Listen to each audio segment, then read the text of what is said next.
Hello बच्चों, स्वागत है आपका आपके अपने YouTube channel chemistry with Teju sir पर। बच्चों, 12th क्लास के लेसन रासायनिक बल गतिकी का आज 15वां एपिसोड है। इस एपिसोड में हम सीखने जा रहे हैं अभिक्रिया वेग पर ताप का प्रभाव, मतलब ताप बढ़ाने या घटाने से अभिक्रिया वेग बढ़ेगा या घटेगा। इसको मैं एक एग्जांपल देता हूं, एग्जांपल से बात समझ में आ जाएगी कि एक अभिक्रिया है जिसमें हमें N2O5 का विघटन करवाना है। क्या करवाना है? N2O5 का विघटन। तो इसकी प्रारंभिक सांद्रता को आधा रहने में जो समय लगेगा उसको हम अर्ध आयुकाल कहते हैं, और इसका जो अर्ध आयुकाल है वो 0 डिग्री सेंटीग्रेड पर तो होता है बच्चों 10 दिन। कितना होता है? 10 दिन। मतलब इसकी प्रारंभिक सांद्रता को आधा रहने में 0 डिग्री सेंटीग्रेड पर कितने दिन लगते हैं? 10 दिन लगते हैं। लेकिन अगर मैं इसका ताप 25 डिग्री सेंटीग्रेड कर दूं तो ये 5 घंटे में ही आधे रहने में इसको समय कितना लगता है? 5 घंटे। मतलब अर्ध आयुकाल कितना हो जाता है? 5 घंटे। पहले कितना लग रहा था? 10 दिन। अब कितने लग रहे हैं? 5 घंटे। ताप कितना बढ़ाया? 25 डिग्री सेंटीग्रेड। मतलब ताप बढ़ाने से वेग बढ़ गया है। जो आधी अभिक्रिया 10 दिन में आधी होती थी अब वो 5 घंटे में होगी। ताप और बढ़ाओ, ताप मैंने 25 से कर दिया 50 डिग्री सेंटीग्रेड, तो ये मात्र 12 मिनट में आधी अभिक्रिया पूर्ण हो जाती है। मतलब इसका अर्ध आयुकाल 12 मिनट ही रह जाता है। तो आप ताप के प्रभाव को समझ पा रहे हैं? इस एग्जांपल से आपको कुछ फील आएगा। क्या फील आएगा कि यार 0 डिग्री सेंटीग्रेड पर आधी अभिक्रिया 10 दिन में पूरी होती है, और 25 डिग्री सेंटीग्रेड पर 5 घंटे में, और 50 डिग्री सेंटीग्रेड पर 12 मिनट में। इसका मतलब ताप का अभिक्रिया वेग पर बहुत ही ज्यादा प्रभाव पड़ रहा है। एक और एग्जांपल देखो कि आपके पास अगर पोटेशियम परमैंगनेट जिसका सूत्र क्या होता है? KMnO4, और ऑक्सैलिक अम्ल की जो अभिक्रिया है, ऑक्सैलिक अम्ल का सूत्र होता है H4C2O4। इन दोनों की जो अभिक्रिया होती है वो निम्न ताप पर तो बहुत धीरे होती है, लेकिन अगर ताप ज्यादा हो, ताप उच्च हो, तो ये अभिक्रिया जो है वो बहुत ही तीव्र हो जाती है। ये अभिक्रिया का एग्जाम्पल क्यों जरूरी है? क्योंकि जब आप 12वीं के प्रैक्टिकल के अंदर एक पहला प्रैक्टिकल आएगा सबसे ज्यादा नंबर का, जो 11 नंबर का प्रैक्टिकल है, उसका मतलब RBSC में 11 का है, CBSE में 10 का है। इसमें आपको अनुमापन करना होता है, टाइट्रेशन करनी होती है KMnO4 और ऑक्सैलिक एसिड के बीच में। और प्रैक्टिकल अमूमन जनवरी में लिए जाते हैं, ठीक है, जनवरी या फरवरी में। तो उस समय सर्दियां होती हैं, तो सर्दियां होने की वजह से इसकी टाइट्रेशन बहुत कम दी जाती है। एग्जामिनर इसकी टाइट्रेशन नहीं देता। किसकी टाइट्रेशन देता है? एक और टाइट्रेशन होती है जिसमें आपको KMnO4 और फेरस अमोनियम सल्फेट की टाइट्रेशन होती है। वो निम्न ताप पर भी हो जाती है अभिक्रिया, इसलिए ये टाइट्रेशन दी जाती है, ये वाली टाइट्रेशन नहीं दी जाती। ठीक है, तो आपका एक 12वीं प्रैक्टिकल का जो है एक वाइवा का क्वेश्चन भी क्लियर हो गया। तो आपको एग्जामिनर पूछेगा भी टाइट्रेशन, तो आपके पास दो थी कि KMnO4 की ऑक्सैलिक एसिड के साथ और KMnO4 की फेरस अमोनियम सल्फेट के साथ। तो ये तो दी गई है, ये नहीं दी गई। क्यों? तो आप कहोगे कि अभी एटमॉस्फेयर का टेम्परेचर बहुत कम है, और कम टेम्परेचर पर यह अभिक्रिया बहुत धीरे होती है, इसलिए इनके रिजल्ट लेने में बहुत ज्यादा टाइम लग जाएगा, और प्रैक्टिकल का टाइम तो निश्चित होता है, इसलिए जो है हमें ये ना दे करके ये वाली टाइट्रेशन दी जाती है। तो आप ताप के प्रभाव को समझ गए इन दो एग्जाम्पल से कि ताप बढ़ाने से वेग पर बहुत प्रभाव पड़ता है। चलिए, वेग पर प्रभाव पड़ेगा, इसका कारण क्या है कि वेग नियतांक पर प्रभाव पड़ता है। और वेग नियतांक पर कितना प्रभाव पड़ता है कि मान लो T ताप पर जो है वो हमारे पास वेग नियतांक है। वेग नियतांक वो कितना है? KT। और T डिग्री सेंटीग्रेड में 10 डिग्री सेंटीग्रेड ताप बढ़ा दो तो T + 10 डिग्री सेंटीग्रेड ताप पर वेग नियतांक कितना हो जाएगा? KT + 10। T + 10 पैरों में लिखना है। मतलब ये T टेम्परेचर पर वेग नियतांक है और T + 10 डिग्री सेंटीग्रेड टेम्परेचर पर वेग नियतांक है। जब 10 डिग्री सेंटीग्रेड ताप बढ़ा दिया जाता है ना, तो ये वेग नियतांक 2 गुने से 3 गुना हो जाता है। ठीक है, ताप का प्रभाव समझ रहे हैं कि सिर्फ 10 डिग्री सेंटीग्रेड ताप बढ़ाते हो तो वेग नियतांक का मान 2 से 3 गुना बढ़ जाता है। तो इसका मतलब ये हमारे पास क्या हो गया कि kT प्लस 10 बटा में kT का मान लगभग कितना आता है, 2 से 3 आता है। और इसको kT प्लस 10 बाय kT को क्या कहते हैं, ताप गुणांक। क्या कहते हैं बच्चों, ताप गुणांक। ये लो, आपके पास आज की क्लास की वेरी इंपॉर्टेंट डेफिनेशन आ गई है जो पेपर में आएगी आपके पास कि ताप गुणांक किसे कहते हैं। आज की क्लास के अंदर ज्यादातर डेफिनेशंस ही आएंगी भाई, ठीक है, और सारी डेफिनेशंस इंपॉर्टेंट होंगी। ताप गुणांक क्या हो गया कि 10 डिग्री सेंटीग्रेड ताप के अंतर पर वेग नियतांकों के अनुपात को, देखो कितना अंतर है दोनों के ताप में, 10 डिग्री सेंटीग्रेड का, और ये kT प्लस 10 बाय kT है, मतलब वेग नियतांकों का क्या हो गया, बटा में लिखा होता है उसको क्या कहते हैं, अनुपात। तो 10 डिग्री सेंटीग्रेड ताप के अंतर पर वेग नियतांकों के अनुपात को ताप गुणांक कहते हैं। तो ये परिभाषा याद करो बच्चों, क्या कि 10 डिग्री सेंटीग्रेड ताप के अंतर पर वेग नियतांकों के अनुपात को, वेग नियतांकों के अनुपात को ताप गुणांक कहते हैं, ताप गुणांक कहते हैं। और ताप गुणांक का मान 2 से 3 के बीच में आता है। चलिए, तो ये बात भी हो गई। चलिए, अब क्या है कि ये प्रभाव क्यों पड़ रहा है, ऐसा अंतर क्यों आ रहा है, इसको समझाने के लिए अलग अलग सिद्धांत दिए गए जो अभिक्रिया होने के तरीके को भी समझाते हैं कि अभिक्रिया किस तरीके से होती है, इसका सिद्धांत भी वो समझाते हैं। तो पहला सिद्धांत मैं समझा रहा हूं, आर्रेनियस सिद्धांत।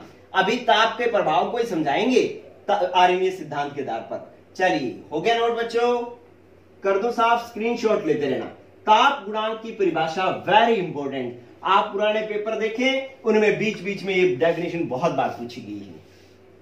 चलिए, अब मैं क्या करवा रहा हूं कि पहले आर्रेनियस सिद्धांत समझाता हूं, फिर आपको ताप के प्रभाव की बात और समझ में आएगी।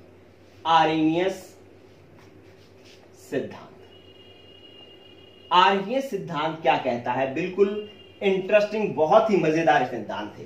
क्या कह रहा है कि अभिक्रिया किस प्रकार से होती है, पहले ये समझो, फिर आपको ताप का प्रभाव भी समझ में आ जाएगा। पहले ताप का प्रभाव पड़ता है, ये बात समझ में आ गई ना, कि आपने एग्जांपल्स लिए, उसमें आपको समझ में आ गया कि ताप का प्रभाव पड़ता है। ठीक है, अब हम समझाएंगे कि ये कैसे पड़ता है। कैसे पड़ता है ये समझने के लिए पहले अभिक्रिया कैसे हो रही है ये समझना पड़ेगा। ठीक है, तो आर्रेनियस सिद्धांत क्या कहता है कि अभिक्रिया किस प्रकार से होती है, इसके लिए वो एक एग्जांपल देता है। ये कहता है कि एक अभिक्रिया है जिसके अंदर H2 प्लस I2 मिलकर के 2HI का निर्माण कर रहा है। आर्रेनियस कहता है कि ये अभिक्रिया हुई कैसे, इसका किस तरीके से ये इन दोनों ने मिलकर के ये उत्पाद बनाया। तो कहता है कि ये इस तरीके से अभिक्रिया हुई है कि H और H था, ये H2 का मतलब क्या है, H और H। ये बात समझ लेना, बहुत ही मजेदार है। क्या H और H था और इन दोनों के बीच में बंध था, तो ये क्या हो गया, H2। अब इसने अभिक्रिया की किससे, I2 से। तो I2 क्या था, I और I, और I2 का मतलब I और I थे, और इन दोनों के बीच में क्या था, बंध था, यूं बंध था। ठीक है, अब ये जो है दोनों मिलकर के HI बनाए। ये कब संभव है, जब H और H के बीच का बंध टूटे, I और I के बीच का बंध टूटे, H और I के बीच बंध बने, H और I के बीच में बंध बने, तभी HI का निर्माण होगा। तो इसका मतलब ये सबसे पहले टकराएंगे तो ये स्थिति आएगी। इधर गौर करना बच्चों, बहुत ही मजेदार चीज है, H H I और I। ठीक है, अब सबसे पहले तो क्या होगा कि H और H के बीच का बंध टूटेगा, तो ये जब टकराएंगे तो एक स्थिति ऐसी आएगी जिसमें H और H के बीच का बंध टूट रहा होगा। ये मैंने डॉट डॉट कर दिया, इसका मतलब ये टूट रहा है। ये भी मैंने डॉट डॉट कर दिया, इसका मतलब ये भी क्या हो रहा है, टूट रहा है। ठीक है, अब मैंने क्या लिखा कि यहां पर H और I के बीच में बंध बढ़ना है, तो यहां पर ये जो है बंध बन रहा होगा, इन दोनों के बीच में यहां पर जो है बंध बन रहा होगा। ठीक है, ऐसी अवस्था आएगी। इसके बाद ये फाइनली जो है ये होगा कि मैंने क्या लिखा कि जो रेड वाले बंध हैं, यहां पर मैं इसको साइड में लिख देता हूं कि जो रेड डॉट डॉट वाले बंध लिखे मैंने, ये इस बंध का मतलब क्या है, कि, और दूसरा जो मैंने ग्रीन वाला लिखा है डॉट डॉट, इस बंद का मतलब क्या है। देखो रेड वाले का मतलब डॉट डॉट का मतलब है कि ये बंद तो क्या हो रहा है, टूट रहा है, बंद टूट रहा है। ठीक है, रेड डॉट डॉट कहां पर है, ये वाली, इसका मतलब ये बंद टूट रहा है, ये वाली इसका मतलब ये बंद टूट रहा है, और इसका ग्रीन डॉट डॉट का मतलब क्या है, ये बंद बन रहा है। ठीक है, तो इसका मतलब ये हो गया कि ये वाला बंद बन रहा है, ये वाला बंद बन रहा है। और फाइनली जो है ये हो जाता है कि H और I के बीच में बंद बढ़ जाता है, H और I के बीच में बंद बढ़ जाता है, H और H के बीच में बंद टूट जाता है, I और I के बीच में बंद टूट जाता है। तो एक HI ये बन गया, एक HI ये बन गया, इस प्रकार से अभिक्रिया हो जाती है। तो ये आपको अभिक्रिया कैसे हुई ये बात आपको समझ में आई। बच्चों इधर देखें आप कि ये क्या थे, अभिकारक, ये दोनों क्या थे, अभिकारक, और ये जो बना ये क्या है, उत्पाद। इन दोनों के बीच में एक ऐसी अवस्था आई है जो क्या हो रही है कि जिसके अंदर क्रिया कारकों के बीच में बंध बन रहे हैं, यहां पर बंध, ये टूट रहे हैं बंध और ये बंध बन रहे हैं, इसको हम कहते हैं सक्रियत संकर।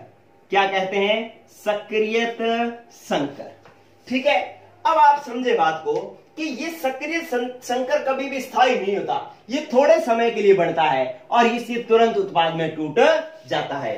तो आप ये समझे कि ये क्या है, अभिकारक क्या था, स्थायी, और सक्रिय संकर क्या है, अस्थायी, और ये जो उत्पाद है ये क्या है, ये भी है स्थायी। ठीक है, आप ये समझ पा रहे ना कि अभिकारक उत्पाद में तभी बदलेगा जब सक्रिय संकर आएगा, अगर ये सक्रिय संकर नहीं आएगा तो अभिकारक उत्पाद में भी नहीं बदलेगा। इतनी बात समझ में आ गई। चलिए अब आप देखो कि जो स्थायी होता है, गौर करना बात, कि जो स्थायी होता है उसकी ऊर्जा कम होती है और जो अस्थायी होता है उसकी ऊर्जा होती है ज्यादा। तो इसका मतलब है अभिकारक स्थायी, तो इसकी ऊर्जा क्या, इसकी ऊर्जा क्या, कम, और इसकी ये भी स्थायी है, इसकी ऊर्जा भी क्या, कम, लेकिन ये अस्थायी है, इसका मतलब इसकी ऊर्जा क्या है, ज्यादा, इसकी ऊर्जा क्या है, ज्यादा।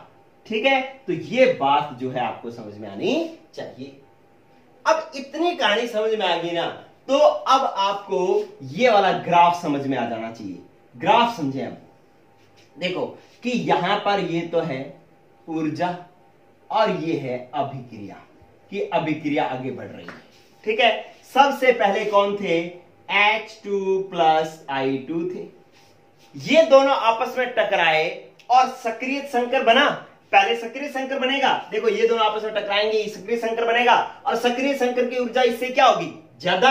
या आप ऐसे समझे कि ये अभिकारक, इसकी ऊर्जा कम, और ये उत्पाद, इसकी ऊर्जा भी कम, ये लो 2H है, इसकी ऊर्जा भी कम, इसकी ऊर्जा इतनी है और इसकी ऊर्जा इतनी है। लेकिन इन दोनों के बीच में सक्रिय संकर आया है, इसकी ऊर्जा इन दोनों से ज्यादा है, दोनों से ज्यादा है, तो इसका मतलब इसको मैं ऊपर बनाऊं, ये लो इसकी ऊर्जा सबसे ज्यादा है सक्रिय संकर की। और सक्रिय संकर कैसे बना हुआ है कि H और H के बीच बंध टूट रहा है, H और I के बीच में बंध बन रहा है, H और I के बीच में बंध बन रहा है, I और I के बीच में बंध टूट रहा है। ये बना है हमारे पास सक्रियत संकर। ठीक है, तो इसका मतलब अगर मैं इसकी ग्राफ लाइन बनाऊं तो ग्राफ लाइन इस तरीके से आएगी कि इसकी ऊर्जा कम, फिर इसकी ऊर्जा ज्यादा, और फिर इसकी ऊर्जा कम, ऐसे ग्राफ बनेगा। ठीक है, तो इसका मतलब ये हो गया कि यहां पर ये जो है ना एक ऊर्जा अवरोध आ गया। ये क्रियाकारक उत्पाद में तभी बदल सकता है जब सक्रिय संकर बने, और सक्रिय संकर बनेगा तो इतनी ऊर्जा आएगी आएगी। इसका मतलब अभिकारक उत्पाद में तभी बदल सकता है जब इस ऊर्जा अवरोध को पार कर सके। ये बीच में एक दीवार खड़ी हो गई है, इस दीवार से अगर ये कूद सकते हैं तो उत्पाद में बदलेंगे, अगर ये इस दीवार से कूद नहीं सकते तो उत्पाद में नहीं बदलेंगे। ठीक है, तो अब क्या है कि इन क्रियाकारकों को उत्पाद में बदलने के लिए जो कुल ऊर्जा चाहिए, जो कुल ऊर्जा चाहिए वो यहां से लेकर के यहां तक इतनी ऊर्जा तो उसके पास होनी चाहिए। इसको हम कहते हैं दहली ऊर्जा। क्या कहते हैं, दहली ऊर्जा। ठीक है, और इधर देखो इसके पास ये तो कुल ऊर्जा थी जो इस क्रियाकारकों को उत्पाद में बदलने के लिए चाहिए थी। इसमें से इतनी ऊर्जा इनके पास पहले से खुद के पास थी, उसको हम क्या कहते हैं, इसको हम कहते हैं इसकी औसत गतिज ऊर्जा। क्या कहते हैं, औसत गतिज ऊर्जा, ये इसकी औसत गतिज ऊर्जा। अब इतने कुल चाहिए थी, इतनी इनके पास थी, तो अब ये वो ऊर्जा है जो अतिरिक्त चाहिए, इसको अपने क्या कहेंगे, ये अतिरिक्त ऊर्जा चाहिए, इसको हम कहेंगे सक्रियण ऊर्जा। क्या कहेंगे, सक्रियण ऊर्जा। ये जो यहां से लेकर के यहां तक है, ये यहां से यहां तक है, ठीक है, इसको हम कहते हैं सक्रियण ऊर्जा। यही इस टॉपिक का सबसे मेन पार्ट है, सक्रियण ऊर्जा। पहले इस ग्राफ को समझो कि मैंने बनाया कैसे। बनाया ऐसे कि क्रियाकारक की ऊर्जा कम, उत्पाद की कम, लेकिन इसको इसमें बदलने के लिए सक्रिय संकर बनना पड़ेगा जिसकी ऊर्जा होती है ज्यादा। तो इसका मतलब है कि ये इतना अवरोध है, इस अवरोध को ये पार करेगा तभी उत्पाद में बदलेगा। और इससे ये समझ में आता है कि क्रियाकारकों को इतनी कुल ऊर्जा चाहिए उत्पाद में बदलने के लिए, इसको हम कहते हैं दहली ऊर्जा। और जो खुद के पास होती है उसको कहते हैं औसत ऊर्जा, और जो अतिरिक्त ऊर्जा चाहिए होती है उसको हम कहते हैं सक्रिय ऊर्जा। ये तीनों ही डेफिनेशन पेपर के लिहाज से बहुत महत्वपूर्ण है। चलिए, अगर आपको इतनी बात समझ में आ गई तो वो मैं तीनों परिभाषाएं आपको करवा देता हूं। चलिए, कर दूं साहब इसको, ठीक है, स्क्रीनशॉट ले लेना बच्चों, ये कहानी जरूर समझ लेना, ये दोबारा भी आएगी, एक चैप्टर में और आएगी। चलिए देखो, अब क्या करना है हमारे को, ये लो साफ कर दिया भाई। अब आपके पास तीन परिभाषाएं होगी, एक तो होगी औसत गतिज ऊर्जा, ठीक है, और एक होगी आपके पास दहली ऊर्जा, दहली ऊर्जा, और एक होगी आपके पास सक्रियण ऊर्जा। ये तीनों में से ये दोनों डेफिनेशन जो है वेरी इंपॉर्टेंट है। अभी आप बिल्कुल इसको गांठ बांध लो, दोबारा याद करने की जरूरत ना पड़े। सुन ले कि क्रियाकारकों के पास उपलब्ध ऊर्जा को इसकी औसत गतिज ऊर्जा कहते हैं, जो उनके पास पहले से होती है, ठीक है। तो अपने क्या कहेंगे कि अभिकारकों के पास उपलब्ध, अभिकारकों के पास उपलब्ध औसत ऊर्जा, औसत ऊर्जा औसत गतिज ऊर्जा कहलाती है, औसत गतिज ऊर्जा कहलाती है, ठीक है। ये बात तो चलो आपको समझ में आ गई कि उनके पास खुद के पास पहले से जो ऊर्जा होती है। अब दहली ऊर्जा क्या है कि अभिकारकों को उत्पाद में बदलने के लिए आवश्यक न्यूनतम कुल ऊर्जा, आवश्यक न्यूनतम कुल ऊर्जा दहली ऊर्जा कहलाती है। तो आपके पास ये डेफिनेशन बहुत इंपॉर्टेंट है, क्या है कि अभिकारकों को उत्पाद में बदलने के लिए, उत्पाद में बदलने के लिए आवश्यक, अब दो शब्द लिख रहा हूं मैं, वेरी इंपॉर्टेंट। आवश्यक, एक तो शब्द लिखना है न्यूनतम और एक शब्द लिखना है कुल। आवश्यक न्यूनतम कुल ऊर्जा दहली ऊर्जा कहलाती है, दहली ऊर्जा कहलाती है। मतलब अभिकारकों को उत्पाद में बदलना है, इसके लिए इनको जो आवश्यक न्यूनतम का मतलब कम से कम जो ऊर्जा चाहिए, और कौन सी, कुल ऊर्जा जो चाहिए, उसको हम दहली ऊर्जा कहते हैं, ठीक है। अब मैं सक्रिय ऊर्जा की परिभाषा लिखता हूं। इधर देखो क्या कह रहा है कि अभिकारकों को उत्पाद में बदलने के लिए आवश्यक, इतनी बात तो सेम है, क्या कि अभिकारकों को उत्पाद में बदलने के लिए, उत्पाद में बदलने के लिए आवश्यक,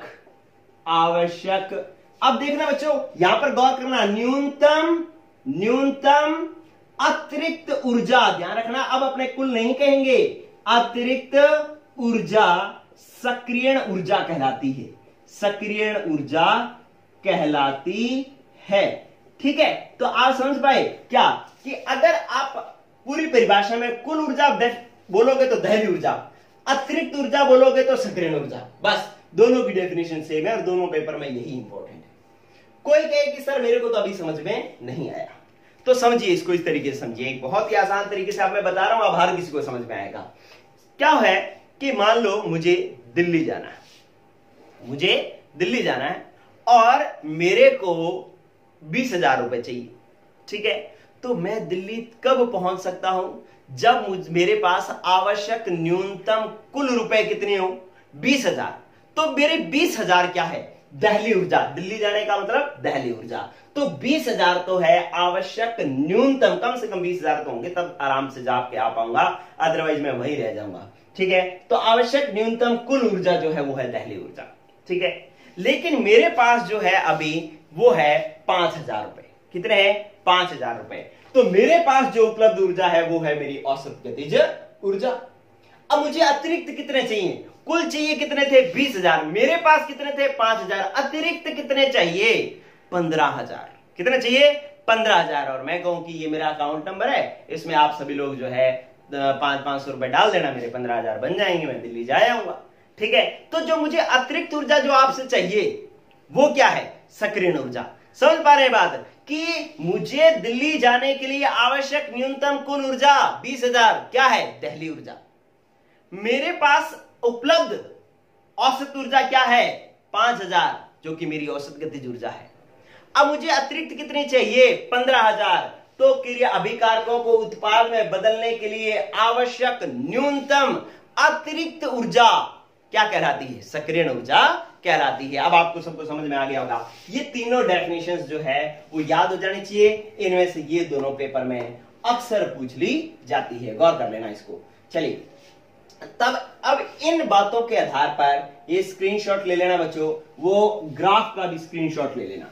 चलिए, एक समीकरण, एक जो है आर्हेनियस ने एक समीकरण दी जिसको आर्हेनियस समीकरण कहते हैं, वो हम एक बार लिखते हैं। क्या है कि इन बातों के आधार पर आर्हेनियस ने एक समीकरण दी, इसको डायरेक्ट याद रखना है। कहता है कि वेग नियतांक के बराबर होता है a e की पावर माइनस EA बटा में RT। ये समीकरण आर्हेनियस समीकरण कहलाती है। ठीक है, इसमें k क्या है? वेग नियतांक है, वेग नियतांक। और जो आपके पास EA है, EA को कहते हैं एक्टिवेशन एनर्जी, एक्टिवेशन एनर्जी। तो इसको हम हिंदी में कहेंगे सक्रियण ऊर्जा, सक्रियण ऊर्जा होगी। R क्या हो गया? गैस नियतांक, गैस नियतांक हो गया। T क्या हो गया? ताप हो गया। अब इसके अंदर बच गया A की A क्या है?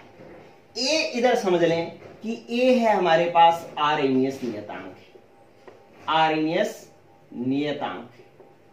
ठीक है, ये आर्हेनियस नियतांक जो है अलग अलग अभिक्रियाओं के लिए, विशिष्ट अभिक्रियाओं के लिए विशिष्ट होता है। ठीक है, इसको हम चर घातांकी गुणांक या आवर्ती गुणांक भी कहते हैं। ए को हम और क्या कहते हैं? ए को हम कह सकते हैं आवर्ती गुणांक, आवर्ती गुणांक कह सकते हैं, और इसको चर घातांकी गुणांक भी कहते हैं। ठीक है, और इसका मान जो है वो विशिष्ट अभिक्रियाओं के लिए, विशिष्ट अभिक्रियाओं के लिए क्या होता है? नियत होता है। ठीक है, तो विशिष्ट अभिक्रियाओं के लिए इसका मान नियत होता है। ये आर्हेनियस ने समीकरण दी। अब इस समीकरण के आधार पर हम तापों की तुलना करेंगे, और इससे बीच के अंदर एक और आएगा वैज्ञानिक जिसका नाम है मैक्सवेल और बोल्ट्जमान।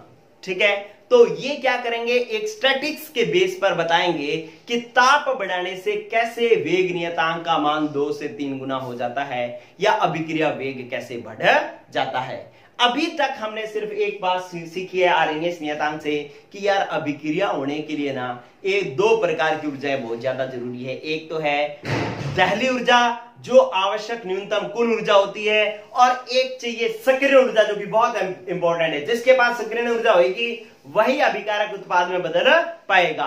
तो हमें यह पता लग गया कि अभिकारक के पास सक्रिय ऊर्जा होनी भी बहुत ज्यादा जरूरी है। ठीक है, तो अब स्टैटिक्स के आधार पर मैक्सवेल और बोल्ट्जमान इसको समझाएंगे, इसलिए जो है ये बात अभी आगे और चलेगी, ये समीकरण आगे और चलेगी। मैं ये लिख देता हूं कि episode number 15 to be continued, कि इसका मतलब इसको हमने क्या रखना है? जारी रखना है।